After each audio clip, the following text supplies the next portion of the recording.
Hello అందరికీ welcome to my channel. అందరు ఎలా ఉన్నారు? మేమైతే చాలా బాగున్నాము. అలాగే మీరు కూడా ఎప్పుడూ బాగుండాలని మనస్ఫూర్తిగా కోరుకుంటూ ఈరోజు వీడియోలోకి అయితే వెళ్ళిపోదాము.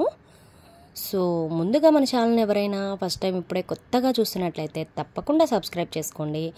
అలాగే ఈ వీడియో కనుక మీకు నచ్చినట్లయితే ఒక లైక్ చేయండి. సో ఈరోజు వీడియోలో నేను మార్నింగ్ లేచినప్పటి నుంచి నా వర్కౌట్ ఎలా ఉంటుంది అనేది, ఏం తీసుకుంటాను నేను ఎర్లీ మార్నింగ్ అని చెప్పేసి నేను ఈ వ్లాగ్లో అయితే చెప్దామని ఈ వీడియో అయితే చేస్తున్నాను అనమాట.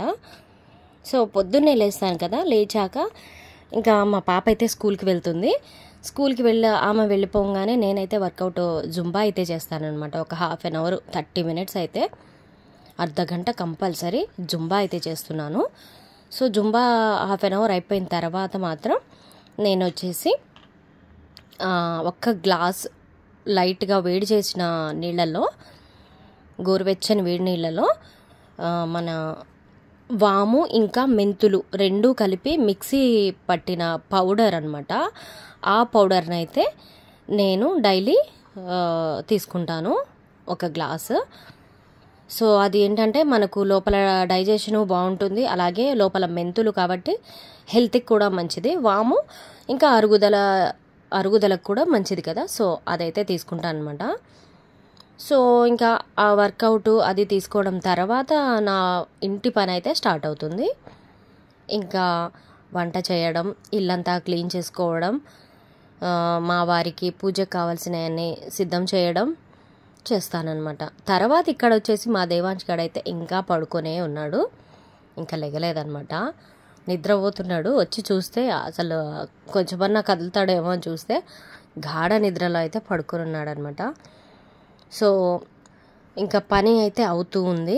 ఇల్లంతా క్లీన్ చేసుకొని వంట కూడా స్టార్ట్ చేశాను. మా వారి కోసం ఈరోజు దోసకాయ టమాటా కూర అయితే చేశాను అనమాట. మా ఇంట్లో కూరగాయలు ఏ టైప్ అంటే ఎక్కువ ఆకుకూరలు మనకు కడుపులో కొంచెం మంచిగా అరుగుదలకి పనిచేస్తుంది, బాగుంటుంది అనమాట. హెల్త్కి కూడా ఆకుకూరలు ఎక్కువ చేస్తాను. దాంతోపాటు దోసకాయ కూర అయితే చాలాసార్లు వండేస్తాను అనమాట వారంలో. ఎందుకంటే అది చాలా మనకు అరిగిపోతుంది. ఏం తిన్నా కూడా ఆ దోసకాయ కూర తింటే చాలా సాఫీగా అరిగిపోతుంది అనమాట కడుపులో అంతా. సో దోసకాయ కూర అయితే ఎక్కువ చేస్తూ ఉంటాను. అప్పుడప్పుడు పప్పు అనమాట. ఇంకా ఆబ్వియస్లీ అందరికీ తెలిసింది ఏంటంటే నాన్ వెజ్ అయితే ఎక్కువ ముద్దలేందే ముక్క దిగదు కదా, ముక్కలేందే ముద్ద దిగదు కదా మా ఇంట్లో, ఆ టైప్ అనమాట. అదైతే ఉంటూనే ఉంటుంది ఎప్పుడు కావాలంటే అప్పుడు. సో అది వెంకటేశ్వర స్వామి పూజ చేసుకున్నాను కదా నిన్న.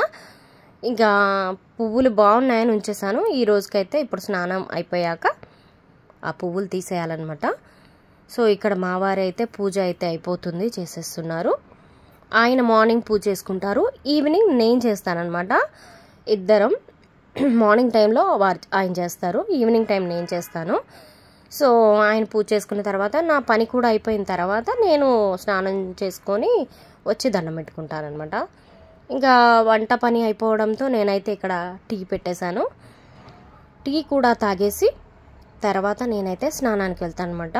స్నానానికి వెళ్ళి వచ్చిన తర్వాత టీ తాగేసి స్నానానికి వెళ్ళి వచ్చిన తర్వాత బాక్సులు అవి రెడీ చేయడం, ఆ పని అయితే ఉంటుంది నాకు. బాక్సులు అవన్నీ పెట్టేసిన తర్వాత ఇంకా ఇంటి పని, నా పని, మా వారికి కావాల్సినవన్నీ అయిపోయిన తర్వాత మాత్రం మా దేవాంశ్ గారు లేస్తాడు. అప్పుడే కొంచెం రెస్ట్ తీసుకుందాం అనుకునే టైంలో దేవాంశ్ బాబు అయితే నాకు అది ఆకలి, ఇది పెట్టమ్మా అది పెట్టమ్మా అంటూ ఉంటాడు. ఇంకా నేను టీ తాగేశాక స్నానానికి అయితే వెళ్ళొచ్చేసానమాట. స్నానం అయిపోయింది, మన పూజ దగ్గర దండం పెట్టుకున్నాను. సో నెక్స్ట్ నేను చేసే పని, ఫస్ట్ ఇక్కడ కీర ఉంటే కట్ చేసుకొని తింటున్నాను అనమాట. సో ఇది ఈరోజు అంటే ప్రతిరోజు నేను ఏం తీసుకుంటాను, పొద్దున్నే ఎలా వర్కౌట్ చేస్తాను అనేది అయితే మీతో షేర్ చేశాను. నచ్చితే లైక్ చేసి సబ్స్క్రైబ్ చేసుకోండి.